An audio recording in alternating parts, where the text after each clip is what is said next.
नमस्कार बच्चों, मैं रीता आज आपको कक्षा 8वीं के चौथे अध्याय को पढ़ाने जा रही हूँ, जिसका शीर्षक है दीवानों की हस्ती, जिसके कवि हैं भगवती चरण वर्मा।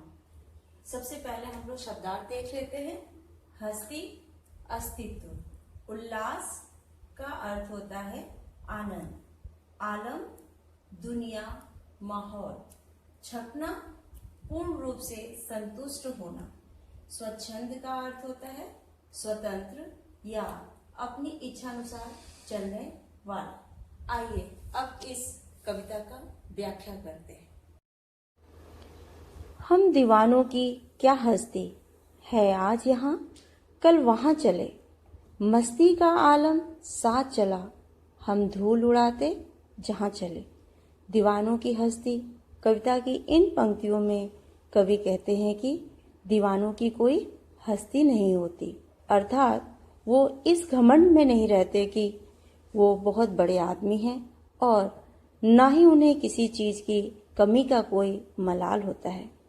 कवि खुद भी एक दीवाने हैं और बस अपनी मस्ती में मस्त रहते हैं। उनकी इस मस्ती और खुशी के आगे गम टिक नहीं पाता है और धूल की तरह उड़नछू हो जाता है। दूसरे पंक्ति में कवि क्या कहना चाहते हैं?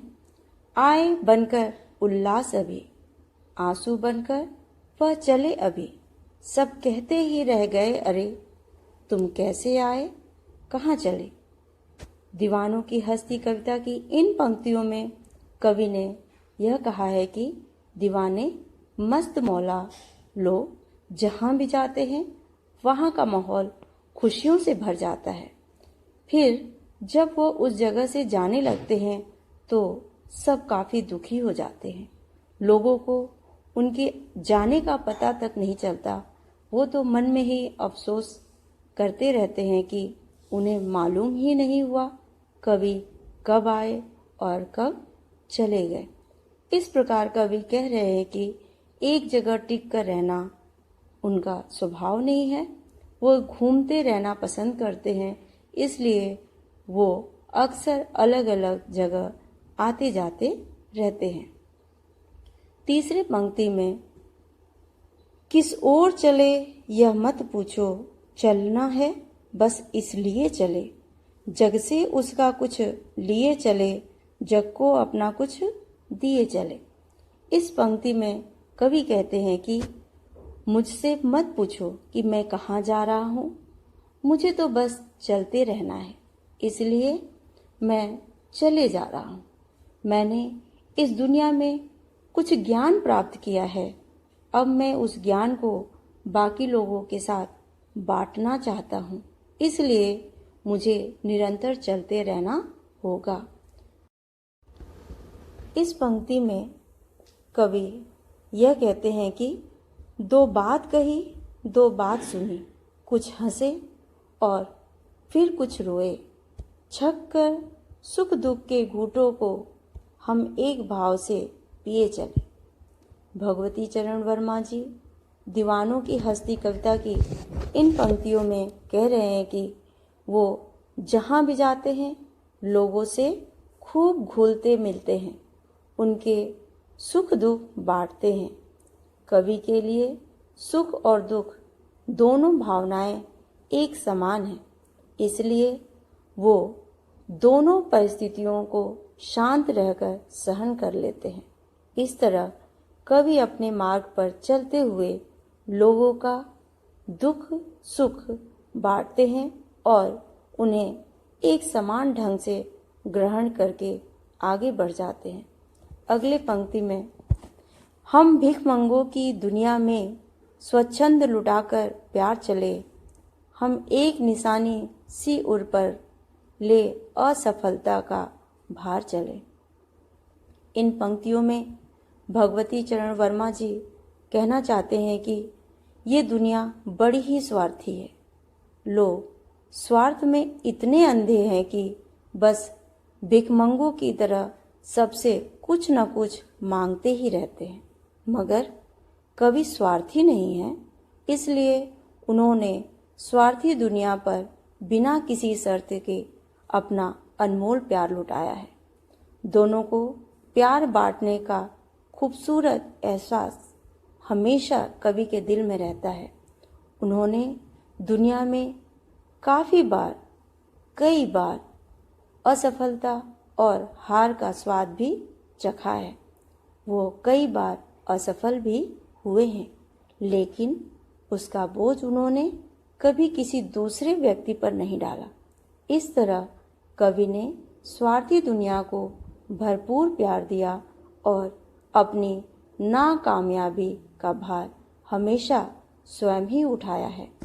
अंतिम पंक्ति में कवि यह कहना चाहते हैं, अब अपना और पराया क्या, आबाद रहे रुकने वाले, हम स्वयं बंधे थे और स्वयं हम अपने बंधन तोड़ चले। इस आखिरी पंक्ति में कवि यह कहना चाहते हैं कि अब उनके लिए दुनिया में कोई भी अपना या पराया नहीं है। जो लोग एक मंजिल पाकर वहीं ठहर जाना चाहते हैं, उन्हें कवि ने सुखी और आबाद रहने का आशीर्वाद दिया है। मगर कवि खुद एक जगह बंद कर नहीं रहना चाहते, इसलिए उन्होंने अपने सभी सांसारिक बंधन तोड़ दिए हैं और अब वो अपने चुने हुए मार्ग पर आगे बढ़ते जा रहे हैं। वो इसी में खुश और संतुष्ट है। उनका काम ही दुनिया में विचरण करना और लोगों में खुशी बांटना है। इसलिए कवि को मस्त मौला भी कहा गया है। आइए अब इसका प्रश्नोत्तर देख लेते हैं। पहला प्रश्न है, कवि ने अपने आने को उल्लास और जाने को आंसू बनकर बह जाना क्यों कहा है? कवि ने अपने आने को उल्लास इसलिए कहा है क्योंकि उसके आने से लोगों में मस्ती और खुशी छा जाती है। इससे कवि भी प्रसन्न होता है। लेकिन जब कवि किसी जगह को छोड़कर जाने लगता है तो वह तथा लोग जो वहाँ रहते हैं वे लोग दुखी हो जाते हैं।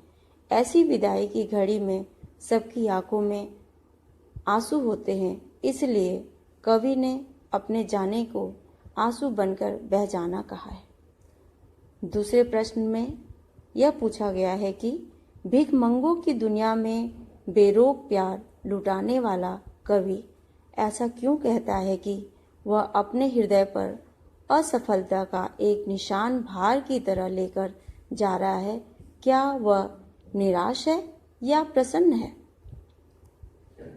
इसका उत्तर यह है कि कवि के अनुसार ये स्वार्थी दुनिया इतनी लालची है कि इसने कभी निस्वार्थ भाव से कुछ देना कभी सीखा ही नहीं।